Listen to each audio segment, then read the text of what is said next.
안녕하세요. 진원TV 최진원입니다. 이번 시간에는 본격적으로 카페 창업에 대한 구체적인 이야기를 시작하기 전에 반드시 우리 예비 창업자 여러분께서 알고 계셔야 할 기본 중에 기본인 것에 대해서 말씀드리려고 합니다.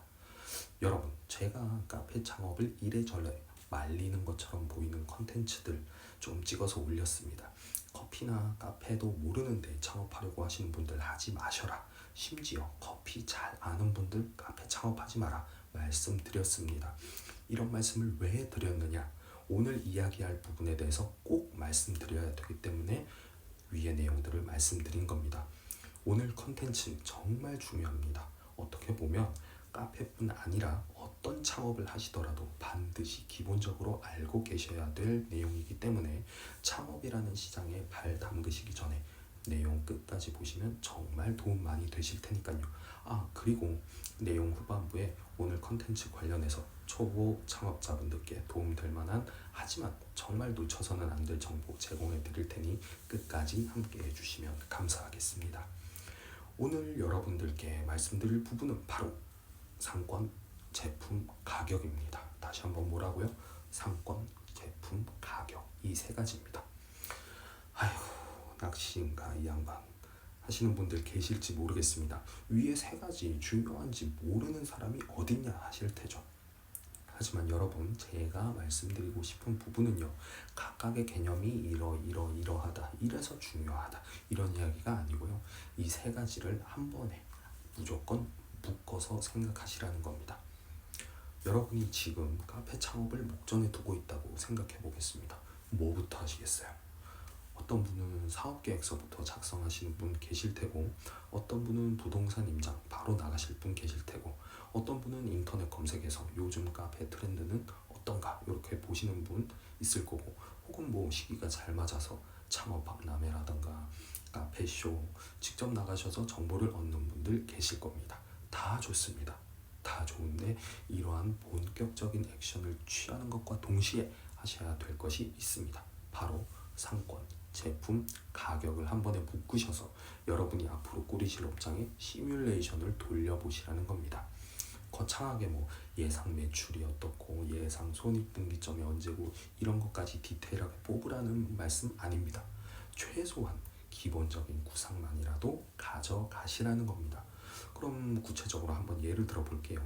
세 가지 항목, 상권, 제품, 가격 중에 한 가지를 정하는 겁니다. 반드시 한 가지만 정하셔야 합니다. 왜 그런지는 후반부에 말씀드리겠습니다. 첫 번째로, 내가 평소에 꼭 들어가고 싶은 상권이 있었다 합시다. 그럼 이 상권에 들어간다 가정하고 나머지 제품과 가격 수준을 함께 고려하는 겁니다. 어울리는 것으로 같이 구상을 한다는 거죠.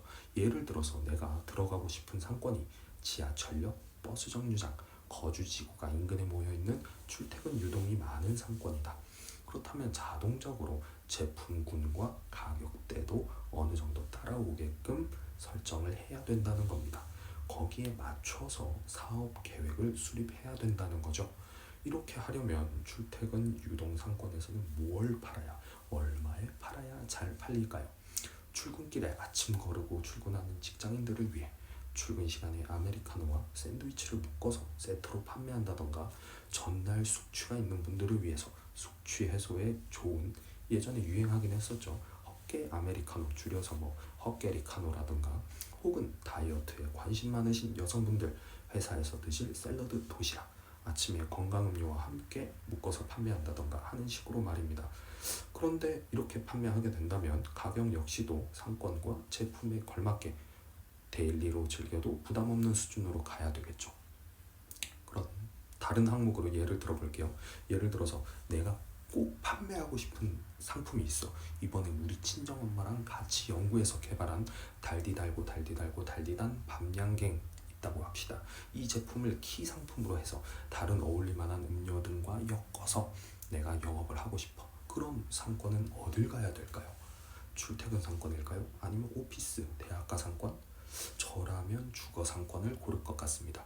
주거 지구 중에도 신축이나 신도시 같은 상권이 아니라 평수가 좀 작으면서도 오래된 주거층들, 평균 연령이 좀 있는 분들 계시는, 그렇지만 구매력은 좀 있으신 그러고 이제 뭐 그런 분들이 소비하실 만한 가격대가 어느 정도인가 주변의 시장 분석 등을 통해서 가격도 산출해내면 되겠죠. 혹은 아예 전략을 바꿔서 즉석 판매 쪽 사업자 내셔서 스마트 스토어, 답례품 혹은 뭐 지역 플리마켓 등 공략하시는 것도 방법이 되겠죠. 그럼 마지막 가격. 나는 수익률 2 이하로는 절대 못 팔아. 최소 이 정도 가격은 받아야 돼. 라는 분도 계실 겁니다. 그렇다면 거기에 맞춰서 상권도 가셔야 되고 거기에 걸맞는 제품, 패키징 등을 정하시는 게 맞다는 겁니다. 구체적으로 뭐 나는 재료비 비율 35% 절대 안 넘길 거야. 이 말은 뭐 나중에 알게 되시겠지만 나는 일정 마진 이상은 무조건 돼야 된다. 이 뜻입니다. 이렇게 팔려면 어떻게 하셔야 되죠? 그러면 구매력이 좋은 동네 혹은 뭐 관광지 상권 이런 곳으로 가시는 게 맞다는 거죠. 좀 이해가 되셨나요? 위에서 길게 말씀드린 부분들이 사실은 몇 가지로 요약이 됩니다. 첫 번째, 여러분이 하고 싶은 대로 장사하시면 안 됩니다. 세 가지 항목 중에 욕심 부리지 말고 하나만 정하셔야 합니다. 하나만. 두 가지 항목을 정하겠다 하시면 그때부터 장사가 어려워집니다. 정말 어려워집니다. 예를 들어서 내가 이 상권을 골라서 들어왔는데 평소에 관심 있었던 이 제품, 이 메뉴만은 내가 꼭 팔고 싶어. 물론 어울리면 괜찮습니다. 문제될 게 없어요. 근데 내가 고른 이 두 가지 상권, 제품 결이 안 맞다. 예를 들어 봅시다. 아까 예로 든 출퇴근 상권에 들어가고 싶다고 이미 정해졌는데 생뚱맞게 거기서 먹어본 그 프렌치 토스트 나도 연구해서 좀 해봤으면 좋겠는데 이런 분들 없을 것 같죠? 있습니다. 영업 초반은 아니더라도 나중에 메뉴 늘리면서 욕심 부리는 분들 계세요.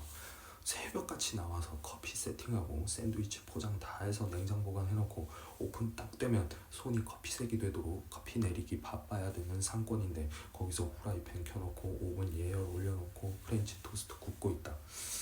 과연 영업이 될까요? 혹은 뭐 밤양갱을 중년 이상 고객층에게 판매해야 되는 상권이 이미 들어가기로 했는데 전방형 요 화과자 사이즈를 개당 나는 5,000원은 받아야 되겠어. 그렇게는 힘드실 거라는 이야기를 하는 겁니다. 두 번째, 장사 초보이실수록 말씀드린 위의 원칙은 무조건 지키셔야 된다는 겁니다. 그럼 장사 숙련자는 이 원칙과는 상관이 없다는 거냐? 예를 들어서 내가 특정 제품에 대한 엄청난 독보적인 기술력과 노하우를 갖추고 있고 이게 이미 자타가 공인하는 검증된 수준이다라고 하시면 이 원칙은 무시하셔도 됩니다. 새로운 시장 개척하시는 거죠. 이런 분들은 특정 상권에서 이제 랜드마크가 될 정도의 실력을 갖추신 분들입니다. 그럼 자연스럽게 가격 책정에 대한 자유도도 늘어나는 거고요. 하지만 그 반대로 나는 창업에 대한 허들, 진입장벽이 낮아서 카페 창업 쪽을 고려 중이다 하시는 분들은 반드시 위의 원칙을 지켜주셔야 합니다. 그렇게 하셔야 최소한 망하지라도 않습니다. 망하더라도 손실이 크지 않을 거고요. 손실이 있더라도 분명히 배우는 게 있으실 겁니다. 이쯤 되면 이 말씀 하시는 분들 분명히 계실 거예요. 야, 힘들어서 조그맣게 카페 하려고 하는 건데 내가 상권을 어딜 골라서 어떻게 들어가냐. 돈에 맞춰서 가는 거지. 저는 그 메뉴 개발이라든가 이런 거 모르고 그냥 기성품 그냥 쓰면서 박리담회로 해볼까 생각 중인데요. 초보 사장님들이라면 결국엔 여러분들의 사정을 맞춰서 어느 정도 들어갈 만한 자리들은 정해져 있을 겁니다. 그렇다면 이런 식으로 상권이 정해져 있다라면 최소한 그 상권에 맞는 상품과 가격대는 사전에 정하고 가자 이겁니다. 오픈하고 나서 시행착오 겪으면서 가는 것도 방법이겠지만 여러분들의 시간과 돈은 무엇보다 소중하니까요. 그럼 한 발짝 더 나아가서 앞에서 말씀드린 창업 전에 위 세 가지에 대한 의사결정을 하기 위해서 여러분이 그래서 해야 될 게 뭡니까? 바로 상권 분석입니다. 상권 분석. 그럼 어떻게 해야 되나요? 부동산 사장님 말 듣고 비가 오나 눈이 오나 평일이나 주말이나 근처 카페에 앉아서 유동인구 일일이 세면서요? 혹은 저명한 강사의 책을 통해서 다 좋습니다.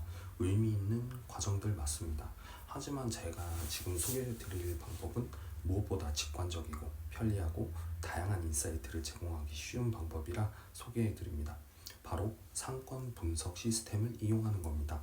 인터넷을 통해서 나오는 상권 분석 시스템에도 몇 가지가 있습니다. 소상공인시장진흥공단에서 운영하는 상권정보 시스템이 있고요.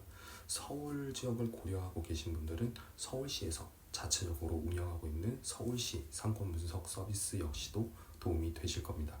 이렇게 누리집 형식으로 된 것들도 있고 모바일 시대 어플로 접할 수 있는 시스템도 있습니다. 권리맵이라는 어플이고요. 어플로도 접근할 수 있지만 누리집 형태로 접근해서 사용하실 수도 있는 형태라 편하신 대로 이용하시면 되겠습니다. 혹시나 해서 말씀드리지만 그런 오해를 하실 분 계시겠냐마는 저는 위의 프로그램, 어플 등과 전혀 하등에 영리적으로 얽혀 있지 않습니다. 오해 마시기 바랍니다. 자, 그럼 이런 프로그램을 쓰면 만사 형통이냐? 아니죠. 어디까지나 큰 틀에서 참고용입니다.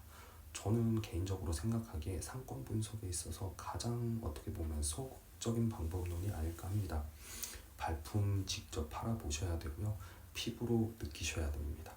아마 다니시다 보면 계속 한숨만 나오실 수도 있고 정말 많이 힘드실 겁니다. 하지만 중요한 건 꼭 필요한 단계라는 겁니다. 어느 자리가 좋다, 나쁘다를 따지는 거 물론 중요하지만 더 나아가서 이 상권에서는 무엇을 팔아야겠다, 무엇을 얼마에 팔아야 되겠다라는 구체적인 정보까지 가져가시는 것이 상권 분석의 핵심이라는 것을 오늘 꼭 말씀드리고 싶었습니다. 자, 그래서 오늘은 세 가지 개념, 상권, 제품, 가격, 이 세 가지의 연계가 얼마나 중요한지에 대해서 말씀을 드렸습니다.